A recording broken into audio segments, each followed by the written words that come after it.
Olá, eu sou o Dr. Alan Bernac e eu estou aqui para passar para vocês algumas informações que eu acho pertinentes no meu ramo especificamente, que é o de cirurgia plástica. Nesse vídeo eu vou abordar dois temas relativamente parecem simples, mas na verdade eles são muito importantes e eles são o início de tudo. O que é o início de tudo? Eu queria que todo mundo entendesse o que é um profissional cirurgião plástico. Como é que ele não simplesmente forma médico e vira cirurgião plástico? Como é que isso acontece? Uma pessoa faz o vestibular para medicina. Então ele tem 6 anos de faculdade para percorrer. Então são 6 anos até ele se formar médico. É um médico generalista. É um médico que ele não é especialista em nada. Depois que ele se forma médico, ele tem que buscar uma nova especialização se ele quiser ser cirurgião plástico.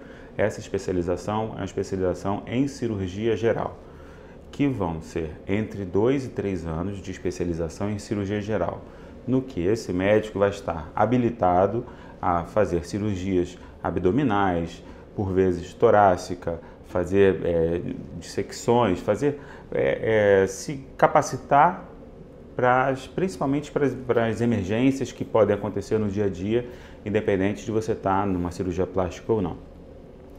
Depois que ele se forma cirurgião, ou seja, ele fez medicina, passou por um processo seletivo, foi ser cirurgião, ele vai entrar num novo processo seletivo, no qual ele vai ter que escolher uma das escolas que são credenciadas pela Sociedade Brasileira de Cirurgia Plástica.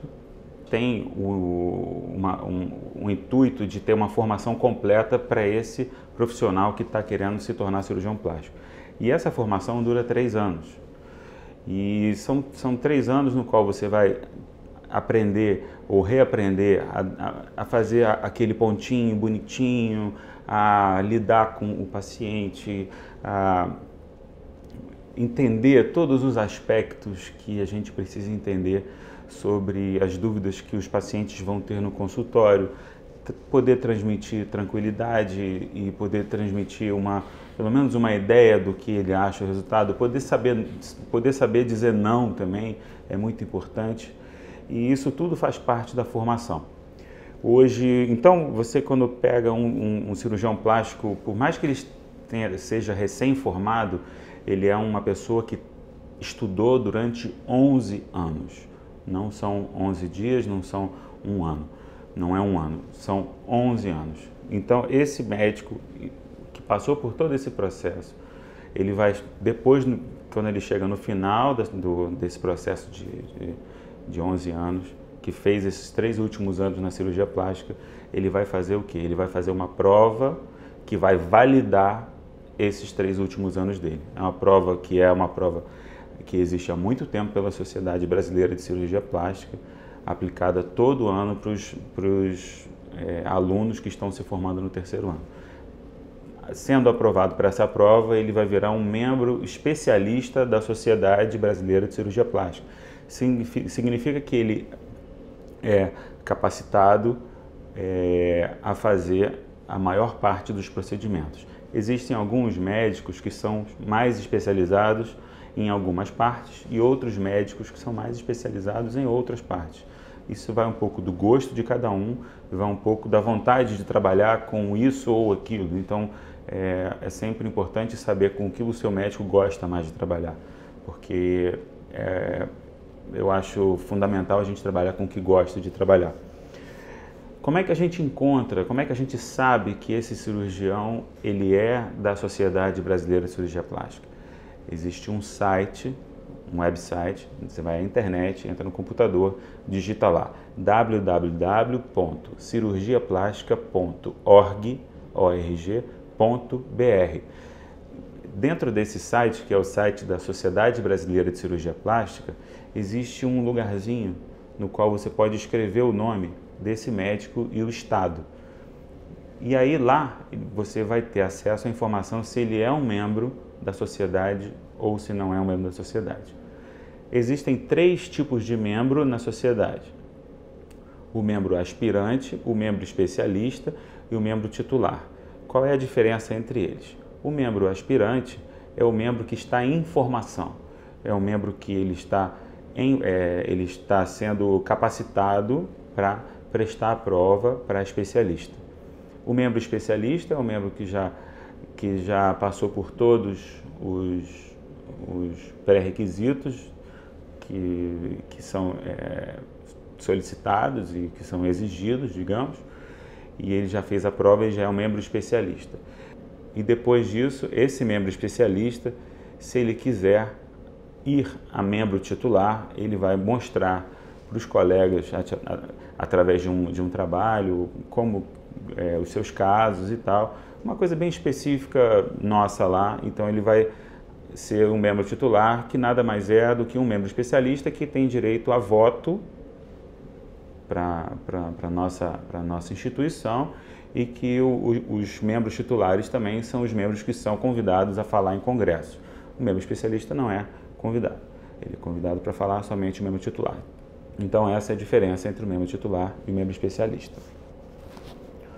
Depois disso que você viu, uma coisa muito importante é que você veja uma amiga que operou com ele, que você procure. Hoje em dia é muito fácil, você tem muitos sites de busca, perfis em Facebook, em redes sociais, quais sejam, que as pessoas comentam sobre esse ou aquele cirurgião. E você vai encontrar informação sobre todo mundo. A maioria das pessoas tem alguma coisa hoje em dia dita por aí. Então você vai procurar saber se essa pessoa é uma pessoa que realizou um bom trabalho, se essa pessoa realizou uma boa cirurgia, se aquele paciente ficou satisfeito, não ficou satisfeito. É mais ou menos isso. Depois que se você tiver uma pessoa se você conhecer uma pessoa que já tiver operado com ele, melhor ainda, que aí você vai poder ter uma experiência de perguntar isso, né, para uma pessoa que seja amiga, no qual você confia, e ele passar isso para você. Depois você vai ligar e vai marcar uma consulta médica. Na consulta médica, o que vai acontecer? Primeiro você vai chegar, o médico vai se apresentar, vai pedir para você sentar, ele vai perguntar qual o motivo principal que você está ali. Então você vai contar para ele o que te aflige. Eu queria aumentar a minha mama, eu queria diminuir minha mama, eu queria fazer eu estou com uma pele que eu fiquei grávida, então tem uma pele sobrando aqui e eu estava querendo ver de que forma que vai ser feito isso. A partir dessa primeira queixa sua, o médico vai colher informações pertinentes, primeiro a queixa e depois informações médicas.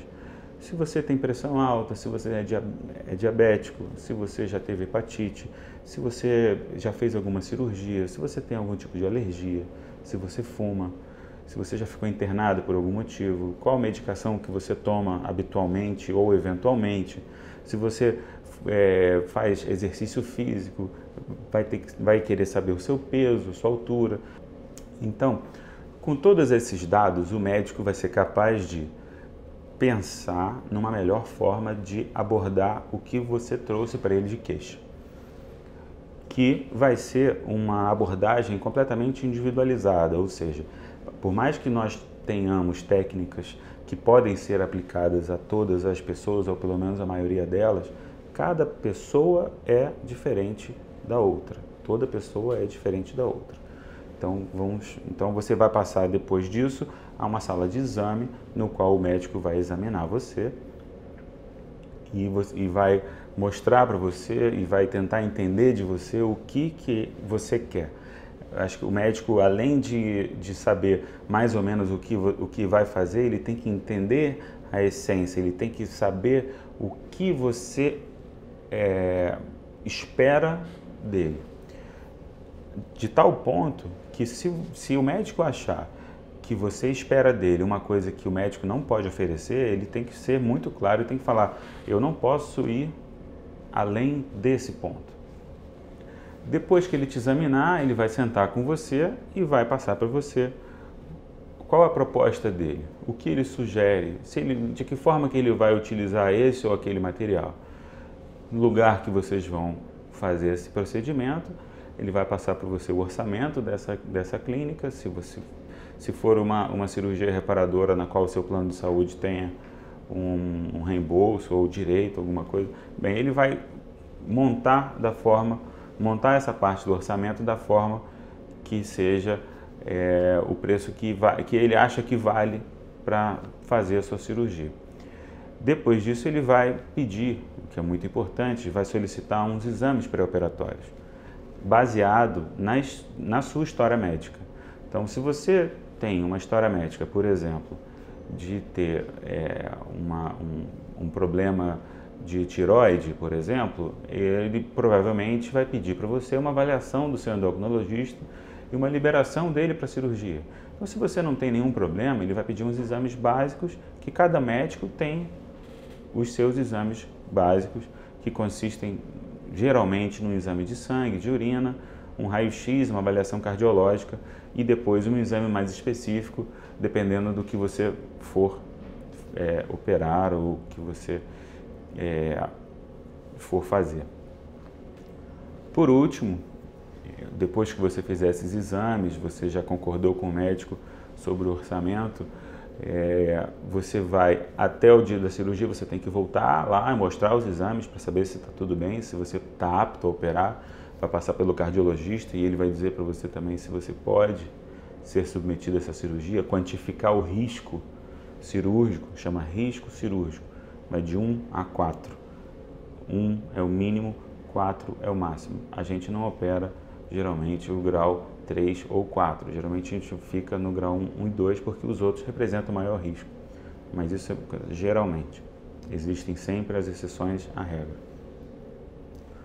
E você vai mostrando para o médico os exames, vai marcar com você a cirurgia e você vai aproveitar até o dia da cirurgia, até para voltar nele. No meu caso especificamente, o meu paciente volta quantas vezes ele quiser até o dia da cirurgia, para que a gente tenha total transparência e que ele possa tirar todas as dúvidas. É muito importante que o paciente seja operado com tranquilidade, com todas as dúvidas tiradas, para que ele possa entregar ou se entregar sabendo que o melhor está sendo feito por ele. Bem, por hoje é isso. Espero que vocês tenham gostado do que eu expus para você, de uma forma um pouco chata, mas é o que é o certo. E agora eu vou esperar que vocês mandem para mim outras dúvidas sobre assuntos quaisquer, e eu, na medida que eu acho que existe uma importância na qual eu posso esclarecer para vocês, eu vou trazendo esses vídeos devagarzinho, na medida do possível. A gente pode chegar nessas dúvidas na minha fanpage do Facebook, que está o endereço aqui na tela, e lá vocês fazem as perguntas. Se eu puder responder por lá, eu vou respondendo, mas se for um assunto mais pertinente, a gente vai trazer aqui para vocês, tá? Um grande abraço.